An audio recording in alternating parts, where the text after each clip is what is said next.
Okay,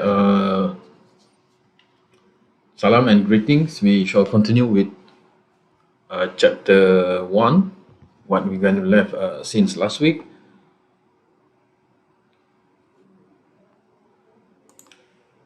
Okay, the open source versus proprietary CMS, which is the right for my organization. So it's depend. It's depend on your budget. It's depend on your professional staff, and it's depend on particular requirement and necessary that your organization need. So before that, we need to know the differences between the open source and the proprietary. So this is all of this is just an example of open source. Open source mean the source is freely used and customizable, and it can be anything. For example, the operating system such as this one, Ubuntu Linux or Linux. We have a Drupal for content management. We have Mozilla Firefox for web browser. We have MySQL for database. We have this Linux, and we have the WordPress, Apache web server.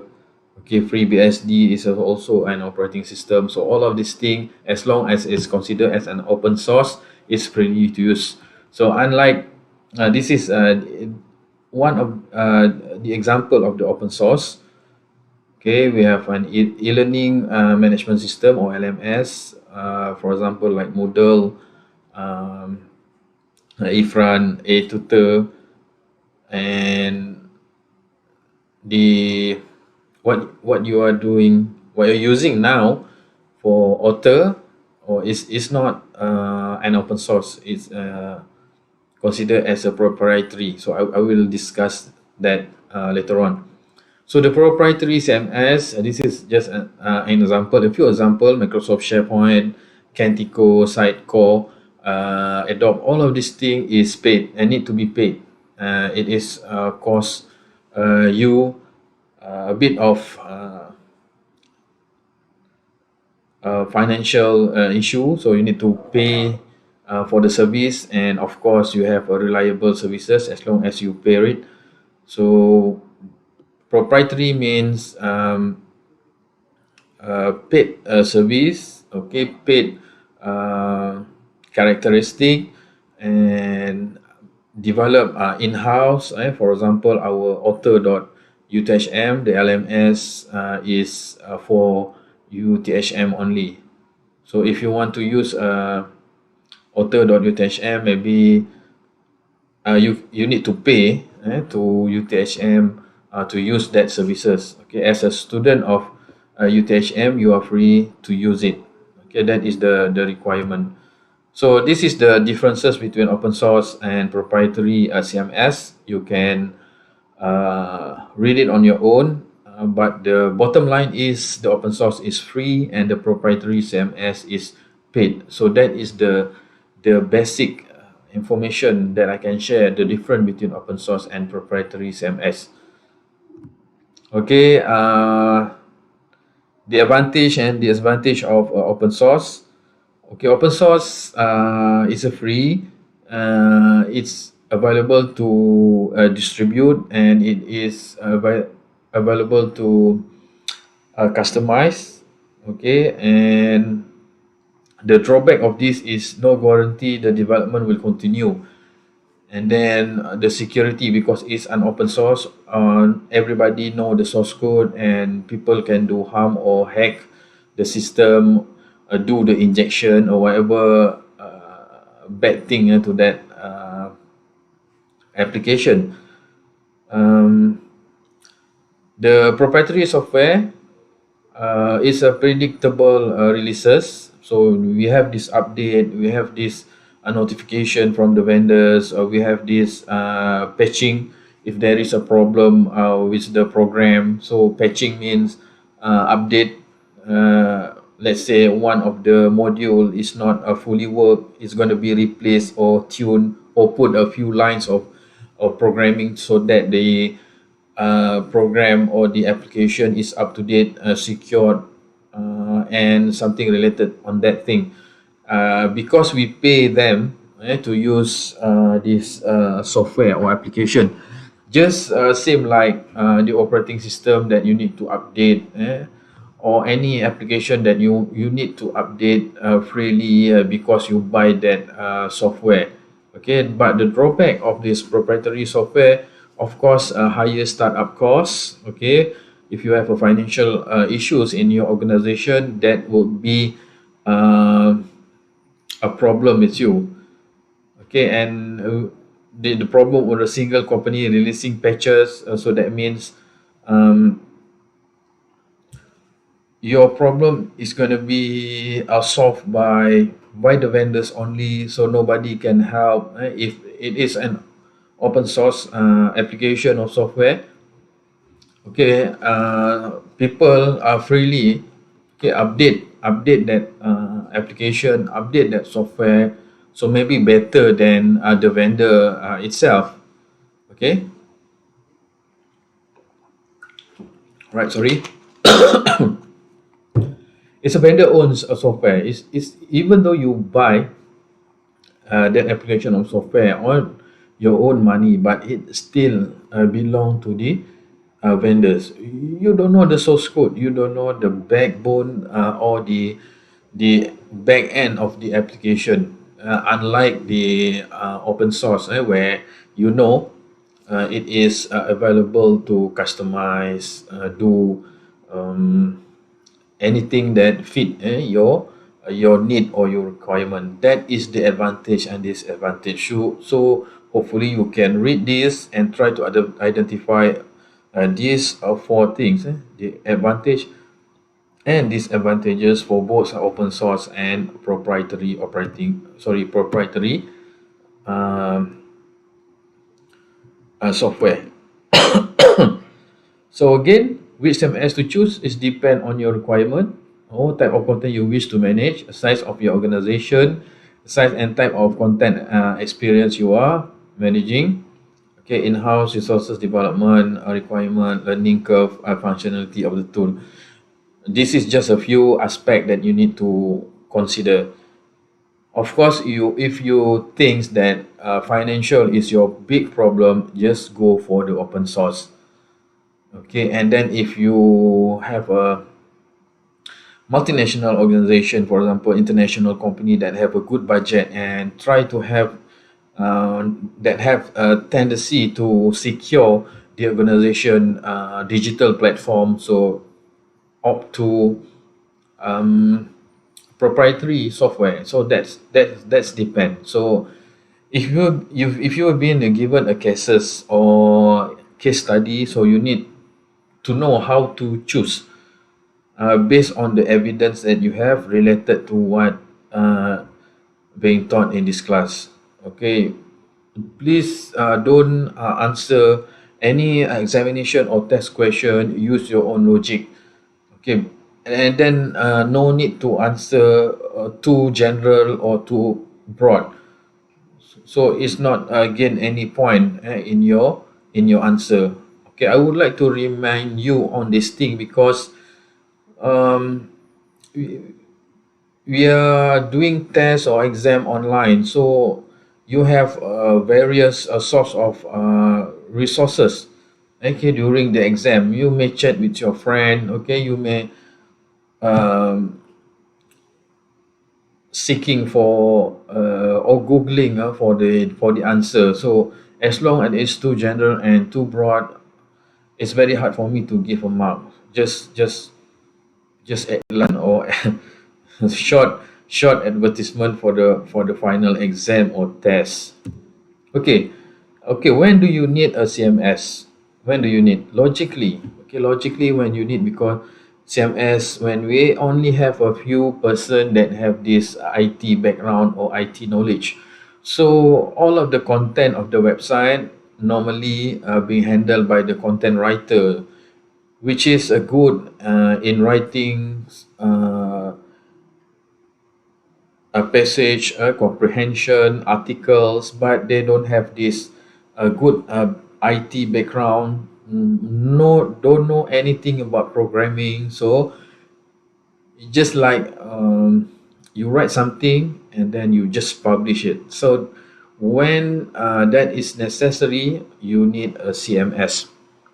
Okay, I give you a basic example. When do you need a CMS? Okay, if you see all the website that belong to UTHM, if you have a subdomain such as for me, appel.uthm.edu.my, that is a Joomla based platform where I'm the one of the administrator, and my colleagues in Appel also can contribute the content, but they have this limitation. So when they have this limitation, that means they cannot change the theme, change the layout. They just have a few module and only they can upload a few things. So make the website up to date. So that is just an example. Okay, so you can read all these things. How the requirement is necessary if you need CMS. Okay, the guideline to choose whether you need a CMS or not, the amount of content that you have. This amount includes not only the number of items, but also the number of kind of item that you are trying to manage. Okay, if you have all of this menu and then sometimes you want to add another menu inside or another web pages, so you can organize and use a CMS to do this dynamically or instantly without doing any programming. So the amount of contribution mean um, how many people involved in this content contribution. So as a as an administrator, you can assign a few people. For example, um, human resource manager or human resource representative, maybe only capable or allowable to change anything related to human resource management, human resource content. So the amount of change that you expect in your content, whether this is update daily, weekly, is depend on you. The number of publication that you intend to create. So all of these are just a guideline to make a to use what CMS for your web content. So the complexity of a content problem. Okay, we have too much content. Okay, we have too much changes. Sorry, we go to the too much content first. A lot of content, a lot of content type. So too many contributors, diverse author or complex sources, too many publication.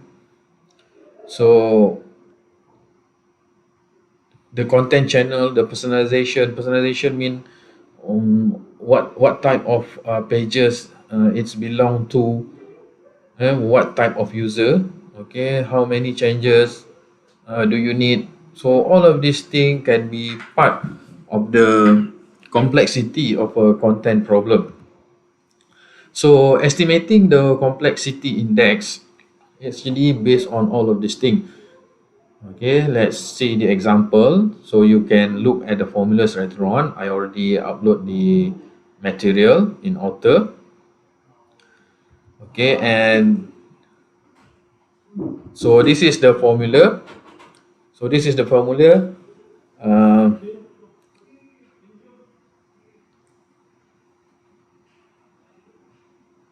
okay, this is an example. Vacation company A. So assume that the company brochures only vacation also want to do the following: produce a change to new brochures per week. Okay, design the brochures 2 times per year and have only one person to do all of the authoring or do all of the writing. And so how the complexity being calculated. Okay, let's see this. The complexity variable and then the complexity value. So we have a single author. Okay, we have sources, one complexity value, and then we have a component about 100. Okay, so all of this thing. So how many publication, how many personalization. So this is um,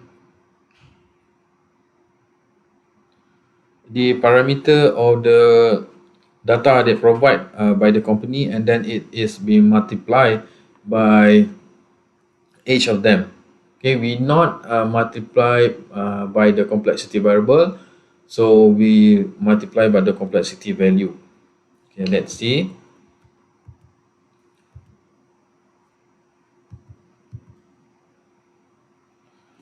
So the answer is going to be 0.0125. So you may choose this. You may take a look at another example given by this complexity variable and complexity value. Okay, this is just to assume the index of the complexity. It means that when the number is higher, so that means it's quite complicated. If the number is lower, it's less complicated. That's it. The formula is just multiplying a few complexity value, and then we can get the complexity index. This is not just a complex mathematical formulation or algorithm. We're just multiplying all the complexity value based on all of these factors. Okay, let's say you don't have any authors. Okay, you don't have any publication, for example, 0. So your complexity index gonna be 0. Okay, this is just to get the rough idea, the index of complexity. When you're doing a proposal, to know the budget, to know how many necessary resources, a programmer, a developer, administrator. So you will use this complexity index to identify your budget, to identify um, how many people that you need for this project. This is just giving a rough idea. We have a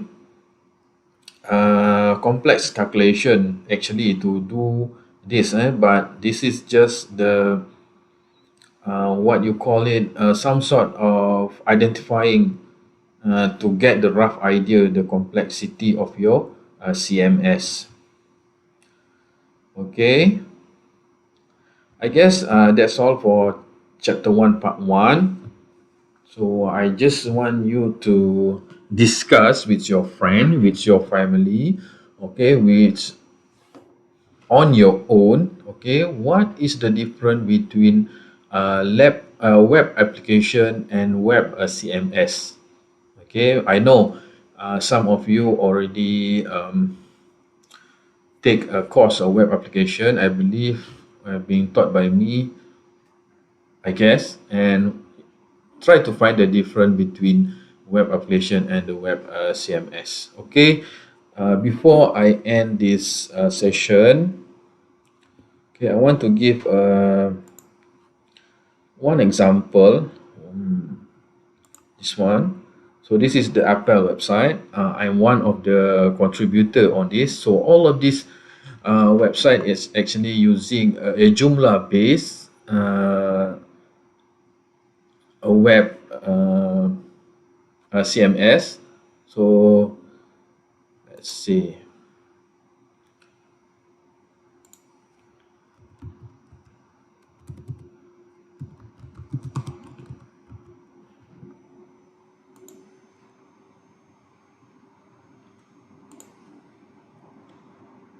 So this is the actually the um, a control panel for manager or administrator. Okay, right. See, login user, Zuraidin administrator. So all of these thing is the popular articles that have in a web, in this Apple web. Okay, let's try. I want to do a simple modification. This is for example. Uh, okay, let's go to all menu items. Okay, we go to laman utama. Okay, so this is all of this, whether you want to update it or not. Okay, let's try others.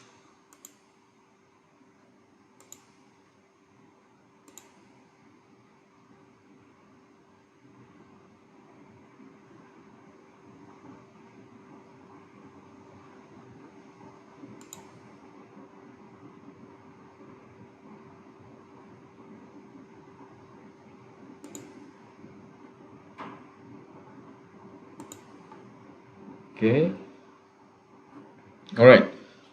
uh, this is the main page. Okay, this is the main page, that because this is a CMS. Okay, you no need for you to write a program or a JavaScript.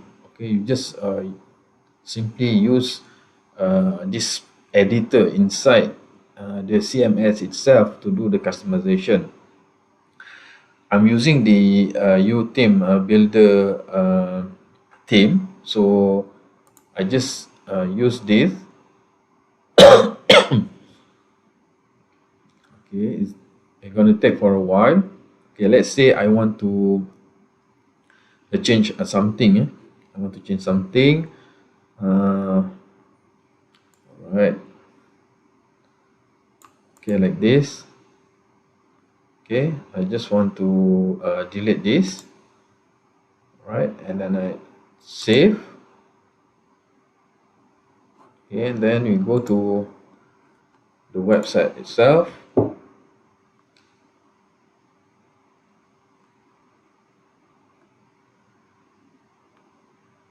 Okay, not really change much. Okay, let's try others. Save page. Okay, and then we refresh it. Okay, the image is not there. Okay, so this is the thing.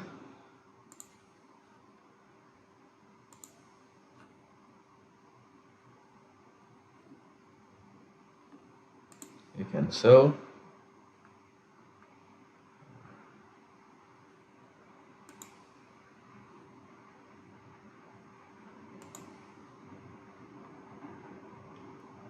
Alright, for example, if you want to upload a new image, okay, let's try just upload this. Select. Alright, and then save pages. Okay, let's just close it.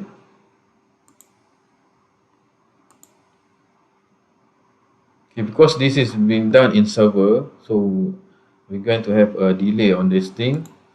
Okay, let's see whether it's updated or not. See?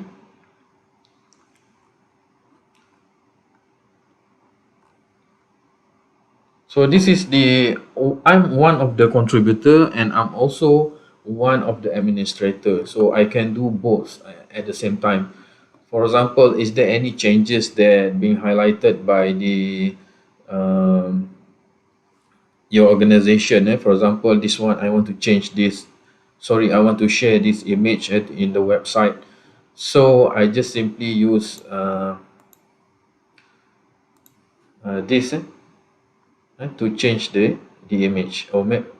Okay, that is one of the example how you want to use the CMS. Okay, that is why in your lab activities I'm trying to do it locally first, and then try to do online live CMS. Okay, that is just an example.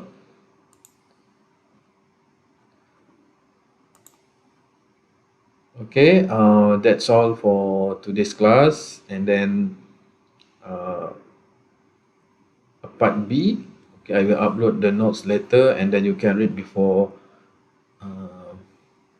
before the class session. Okay, thank you and assalamu alaikum.